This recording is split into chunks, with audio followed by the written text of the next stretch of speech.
What's up, y'all?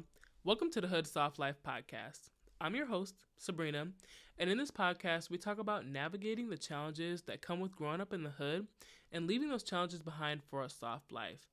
Growing up in the hood has its own set of challenges, but what people don't tend to tell you is that once you've made it out physically, those challenges not only follow you, but they tend to intensify. So, I'm bringing you along on my journey. I'm going to be honest with you about the struggles and the lessons that I'm learning as I achieve a soft life.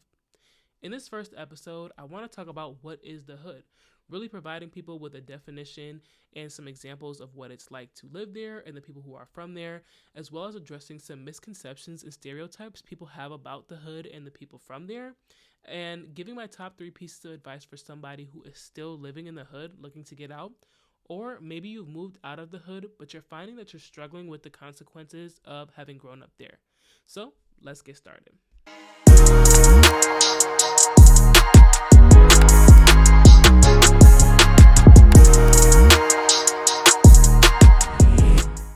I'm going to be honest with y'all. While I was trying to figure out how I wanted to prep for this podcast, I was trying to find the best definition off the top of my head for what the hood is, and I had nothing. I feel like it's very hard to define for me because it's so obvious to me. I grew up there, and if I saw it, I could point it out to you, but putting the words to it was a very difficult task for me to do. So I went to Google University to try and figure out if I could find the best definition for what the hood is, and this is what I found. This definition is from the UnitedStatesNow.org.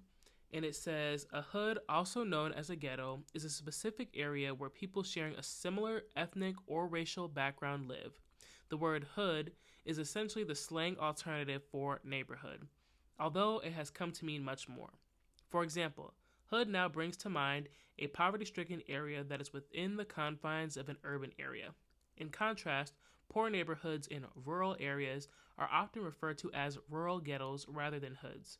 Traditionally, the hood is referred to as areas where the population is predominantly African American. In other areas where a lot of Hispanic immigrants have settled, the areas are often called barrios, the Spanish word for neighborhood. I went with this definition because I feel like it touched on 3 major parts of what the hood is. 1, it's a poverty-stricken area. There's no way around that. Anybody who's growing up in the hood is most likely growing up in poverty. 2, it talked about the demographics of the hood and really just focusing on the fact that the hood has a lot of people of color, specifically a lot of black people. And 3, it talked about the difference between the hood, where the population is mostly people of color, versus rural, white, poverty-stricken areas. The hood and these rural areas are very different. In fact, the only thing that they have in common is that they're both poverty-stricken areas. If I was to add on to this definition, I would add the following. In the hood, the population is more likely to struggle with the following: systemic racism and inequity within the following systems: education, financial system, and criminal justice system, compared to other impoverished areas with a white demographic. In addition to this, people from the hood are also more likely to experience struggles with their mental and physical health as the stressors from the environment weigh heavily on their daily lives.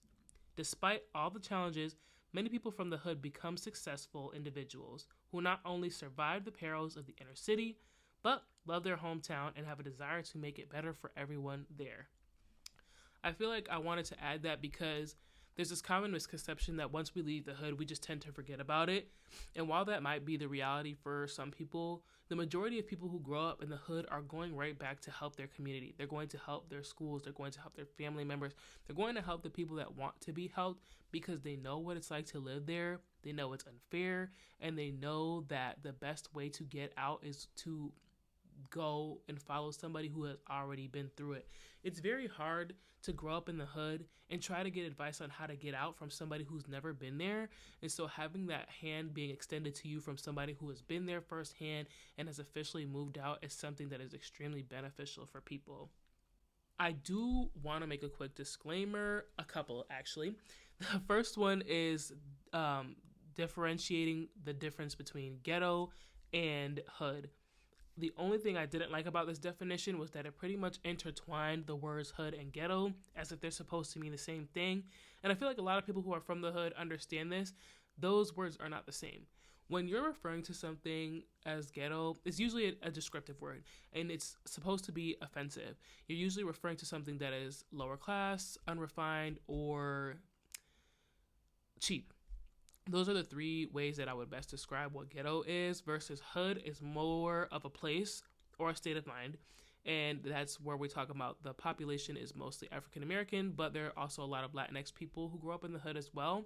So again, the ghetto is more of a descriptive word, and the hood is more of a place or a state of mind. I feel like a lot of people have this misconception that ghetto, hood, and ratchet are interchangeable, and they're not. There's somebody who can be from the hood and not be ghetto at all. There's somebody who is from the hood that's not ratchet. There's somebody who might be ratchet, but they never stepped foot in the hood, and so on and so forth. So I just wanted to address that misconception. The second thing or disclaimer that I wanted to address is the difference between the hood and black culture. I feel like a lot of people think that the hood and black culture are intertwined, and in some ways they might be, but I think it's important to point out that the population of the hood is highly dense with people of color, specifically black people, and of course, the black culture is going to be embedded in the hood. It's going to be the predominant culture because you have so many people who are black living in the hood, so their culture is going to flourish there or manifest there, be present there. But they're not the same thing. There are plenty of people who are very much living in their black culture, embedded in their black culture, who are not from the hood, who have never lived in the hood a day in their lives.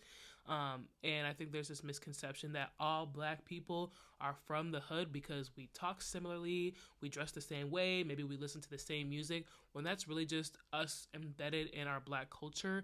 The only difference is that I'm from the hood and this other black person is not. So I just wanted to make those two quick disclaimers. I wanted to talk about something that I feel like a lot of people don't ever really talk about or address, and that's the fact that the hood is not just a physical place, it is a state of mind. And I think that that's something, an idea that we haven't really expressed too much. When I was doing this research, I found like nothing that talked about the hood mindset or the poverty mindset. It's usually referred to as the fixed mindset. That was the thing that I could find that best fit what I was talking about. But the hood is not just a place, it's a mindset. And here's some examples that I would give for somebody who is living in the hood mentally. Let's say you grew up in the hood and your family struggled with money. So once you've moved out physically, you no longer live in the hood, you live in a quote unquote nice neighborhood, and you're financially free, you're financially stable. But you struggle to spend money on anything, including treating yourself or maybe just like your basic needs. You're penny pinching, for lack of a better word. It's because you're afraid of the possibility of ending up in poverty again. You're afraid of the consequences of living in poverty or living paycheck to paycheck, despite the fact that your reality is you are now financially stable. That's where I'm talking about the hood mentality or the poverty mentality, because now you've moved out. The assumption is that once you move out of the hood, your problems go away. Once you've moved out and you've made the money that you're trying to make, you're financially stable, your problems go away. When in reality, that's when you start to really see the problems and the consequences of growing up in the hood manifest. And when I say this, like for going back to that example of somebody who grew up in poverty, now that you're living out of the hood and you're penny pinching, you're really struggling to accept the fact that you're financially free. You're mentally still living in poverty, even though that's not your reality anymore. Let me give another example. Another example of the hood or poverty mindset maybe is somebody who lived in the hood might have felt unsafe where they were living. They had to constantly be aware of their surroundings, the people that they interacted with, so on and so forth. And so now they move to a quote unquote safer neighborhood. They don't live in the hood anymore. Maybe they've bought a house somewhere nicer or whatever the case may be, but they're still getting up and triple checking their locks in the middle of the night, and they're checking in on their car, and they're just making sure that they're safe, their belongings are safe, and so on and so forth. That's another example of living in the hood mindset or the poverty mindset, because now that you've moved out physically, you've removed the physicality of it, you're still living there mentally. Think about it. For me, right? I am 23 years old. I spent about 20 years living in the hood physically, and now I've moved out and I don't live there anymore. and I still struggle with waking up at night and checking to see if all my locks are on or if my car is outside or just anything safety related. I've spent so much time living in survival mode, worried about my safety, worried about my money, worried about my future, that now that I'm living somewhere that is quote unquote better for me, I am still struggling with those same behaviors. I've spent 20 years of my life growing up in trauma, growing up in chaos. That's not the case for everybody from the hood, but that was my case. And once I've moved out, my problems didn't just go away. In fact, I started to see my problems. Once you move out, that's when you're really face to face with the problems that you have going on, that you had when you were living in the hood. Because now that the physicality is gone, that's not your reality in terms of your environment. You start to realize what lessons you've learned along the way that have been embedded in your mindset. So, for example, I am worried about money. I'm worried about the fact that if once I achieve the financial status that I want to, that I have to figure out ways to work hard to maintain it. Otherwise, I'll be back where I started.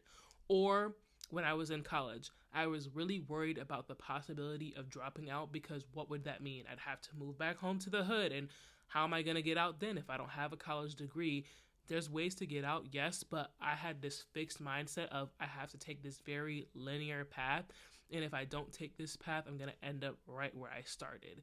And so I was very worried about ending up back there. And I feel like that's the misconception people have about people from the hood, is that once we move away, our problems are gone. They're not gone. You start to face them more head on because the physicality of it is gone, but you're still mentally living there, and now you're wondering why you still have these problems, right? A lot of rappers talk about it. They be like, I moved out the hood, and yeah, I'm supposed to be happy, and I'm not happy. And it's because your life has changed. You have moved away from things that are familiar, and even though living in the hood is not an ideal place to live, it's all you know. It's all you grew up with, and you become safe there, even though you know it's not the best option for you.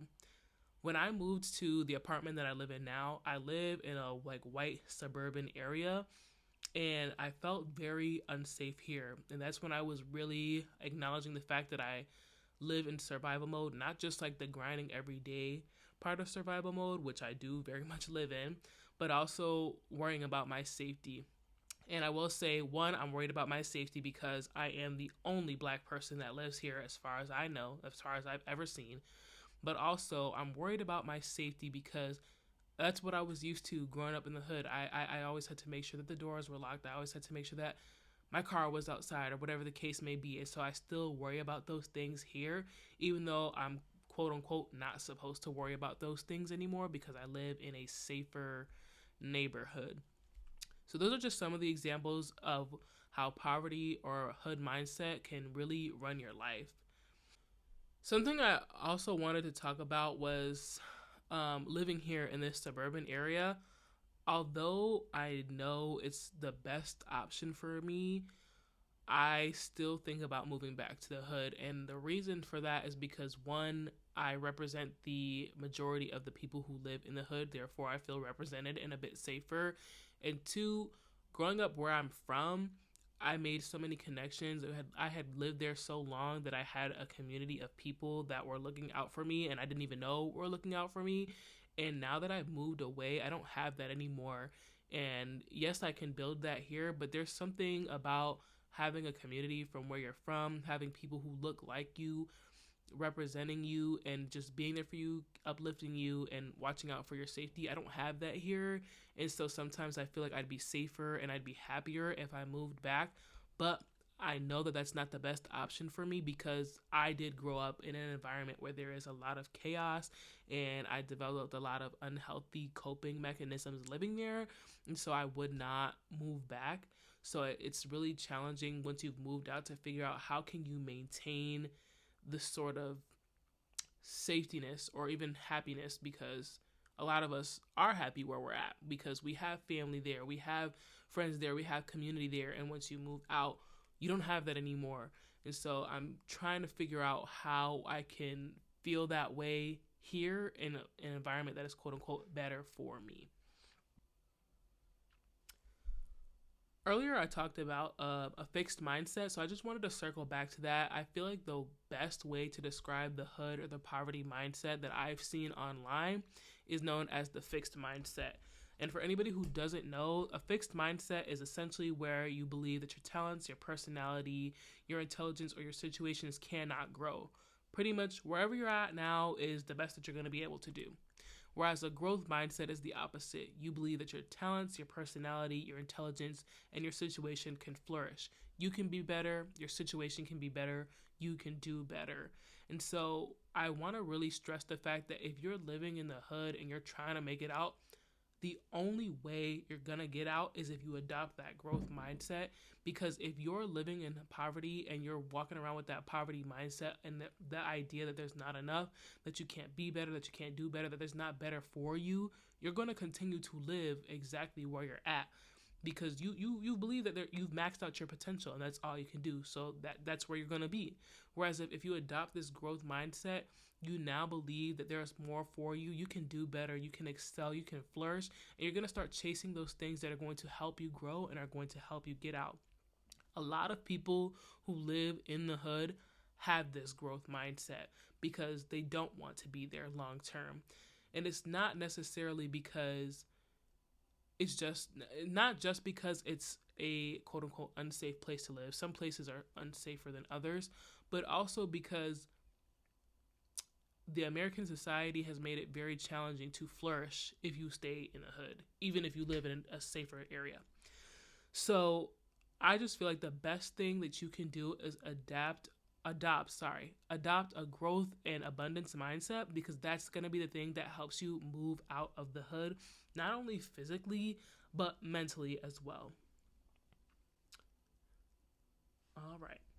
Now I want to go ahead and move on to addressing some common stereotypes that people have about the hood.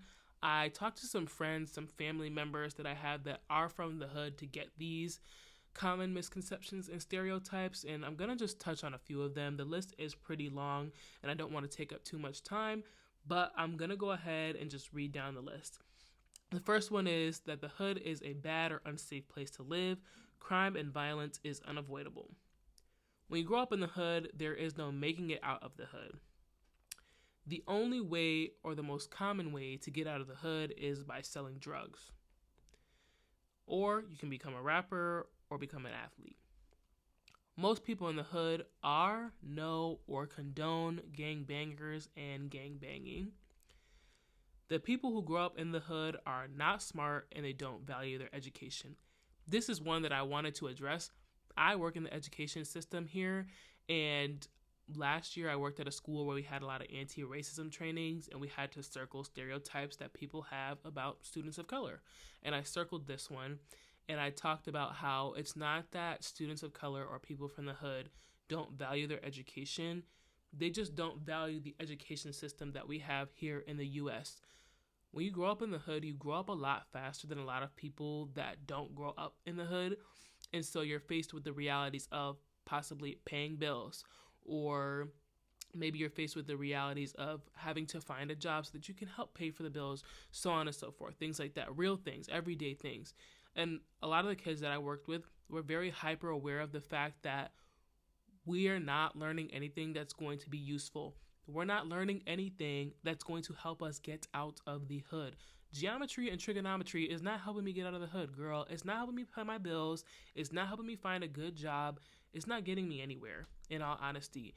And I don't blame my students. I don't blame people who are in school who are like, what is this supposed to do for me? Because in reality, we do live in a society where we're learning a lot of BS just to get by, and people of color and people from the hood know that this is not getting us anywhere. And so it's not that we're not invested in our education. We're just not invested in this education system that you've built. We need something different. We need something that's going to help us excel and be better people. But they don't want that for us. And that's a conversation for another day. Moving on. Other stereotypes. All people from the hood are black. We all live off of Section 8 housing. People who are from the hood are lazy. I want to talk about this too. I feel like this is a huge misconception because the U.S. media does a great job of portraying nothing but the negative of the hood and people of color, and they try to find these small stories that are very uncommon and exacerbate them so that we now believe that that's the norm. A lot of the people that I grew up with or that I know that are from the hood are not lazy. They're working extremely hard just to try and get out. And it's working for some people and it's not working for others. And that's just because everybody's running their own race, number one. And two, we're all trying to figure it out. And we don't have, like I mentioned, an education system that helps us figure it out. So we're not lazy. A lot of the people that are from the hood are not lazy. In fact, they work harder than most people because they're coming from nothing. They have nothing. If they want to get to where they want to be, they have to work hard because they need to not only make up for what they did not have, the resources that they did not have, but now they have to push past that to get to where they want to be. All right, moving on. Everybody in the hood is ghetto. This is where I talked about that differentiation earlier. Not everybody from the hood is ghetto. Not everybody that's ghetto is from the hood. Everybody from the hood is in or out of jail. The hood is not a good place for business. People from the hood are dirty. People use their benefits to buy drugs. That's one I've never heard, but a couple of my friends did actually tell me that, and I just thought that was interesting. And most of the people that are using food stamps are from the hood. And if they're using food stamps, chances are they're also selling them too. I was talking to my aunt about that last one, and she was just like, most of the people who are on food stamps are actually white people. And it's very hard for people of color to obtain them, especially because a lot of people have this misconception that when you get benefits, you get this ridiculous amount of benefits that you don't have to work. You don't. You really don't. You just get enough to get by. And that's pretty much it. I wanted to talk about these. Like I mentioned earlier, I feel like the U.S. media does a great job of portraying the negative that comes with growing up in the hood. And I just wanted to really address some of those stereotypes and point out that these are not true. These are not all true, I should say, for everyone, and that they're not all factual for everyone. A lot of people that grow up from the hood are law-abiding citizens who value education, maybe not the education that's being given to us, but the education that they're seeking. And there are a lot of people who are from the hood who work so hard, not only on themselves, but to help other people. And that's why it's very easy to come by a sense of community in the hood, depending on where you're from and depending on who you are and who you're around. All right. So here are my 3 pieces of advice that I would give to somebody that is living in the hood or who has moved out but find that they're struggling with the consequences of having grown up there. So I'm going to be real with you. Tip number 1, address those traumas. Girl, person, boy, whatever you want to call yourself. Address those traumas, boo, because in all honesty, like, those are the things that are running your life. Those unaddressed traumas are what's causing you to make those decisions and to do certain things that you may not want to do or you know it's not best for you. When you leave those traumas unaddressed, they will rule your life. Going back to that example that I was talking about earlier, with the person who grew up in poverty and now they've moved out of the hood physically, but they're still living there mentally because they're afraid of spending money, despite the fact that they're financially free. That is a trauma. Growing up in poverty is a traumatic experience, not having resources, not having certain things that you need. Maybe it's food, maybe it's clothes, maybe it's not having your bills paid. That's traumatic experience for people to go through. And so once you've made it out of the hood and you're now financially stable, but you're still struggling with the penny pinching, despite the fact that you have enough to pay your bills, to maybe go on a vacation. It doesn't have to be anything extravagant. That is a trauma that is ruining your life. Same thing with survival mode. I'm working on that trauma of living as if I have to work hard, extremely hard, every single day. That's living in survival mode, and that's a traumatic experience for me because I feel like the only way for me to get out of the hood physically and mentally is if I continue to run on the hamster wheel every single day, when really all that's doing is causing me burnout and it's making me miserable, and I'm not really getting anywhere because I'm not learning anything. I'm just grinding every day just to survive. I don't want to just survive. I want to be able to enjoy my life and live my life. So I would highly recommend addressing those traumas, whether that's with a therapist, if you can afford a therapist, whether that's through journaling or shadow work, and we'll talk about that in another episode. But I would highly suggest that you start off with that, addressing those traumas, so that you can figure out, okay, this is something that is holding me back. This is something that is keeping me in the poverty mindset.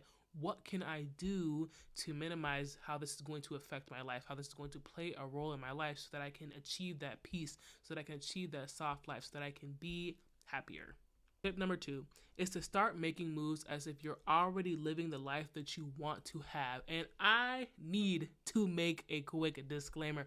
That does not mean get up and go buy that G-Wagon that you want. That does not mean get up and go rent that luxury apartment that you cannot afford. Please don't get up and do that and then turn around and say, oh, Sabrina told me to start living my best life. That's not what I said. That's not what I said. That's not what I said. I just thought that was really important for me to address, because I don't want nobody getting up on here and doing something that their pockets cannot afford. What I mean when I say like start living as if you're in that life that you want is, let me give you an example. I want to live a life that is as stress-free as possible. Fun fact, I struggle with clinical anxiety. How can I make sure that I'm living a life that's as stress-free as possible? It's not going to be living in a luxury apartment. It's not going to be hopping in that G-Wagon. I promise you it's not. I'm going to start doing things like not rushing to get ready for things. Anybody knows that if you're running on people of color time, you're going to be late. You're going to be late. You're going to be late. And that stresses me out. That brings me nothing but stress. So I'm going to start getting ready earlier so that I don't have to be stressed out. I'm going to start cooking my dinner earlier so that I know that I have something to eat. I'm going to plan out things in advance. I'm going to plan my content in advance. I'm going to edit and record in advance so that I can minimize my stress. Another way of doing this is, let's say I want to live a life of more self-care. I'm going to start implementing self-care into my routine in ways that I can afford it, like getting my nails done. I can afford to get my nails done. I can afford to get a massage here and there. Maybe I can afford to just sit down and relax, close my eyes, maybe watch some TV, maybe journal. Find things that you can afford to do mentally and financially that will allow you to start living that life that you want to live. You don't have to wait until you have this ridiculous amount of money to start living a better life. Start doing that now so that by the time you have the money to do the things that you want to do, it's not new for you. And that so that you don't make the mistake of blowing all your money because you didn't know what to do with it beforehand, or because now you're trying to do all these expensive things, take these expensive trips, live your best life when you should have been doing that long before. My last tip of advice is to be kind to yourself. I know that sounds corny. I know that sounds cliche, but in all seriousness, like that is going to play a huge role. Growing up in the hood is extremely hard.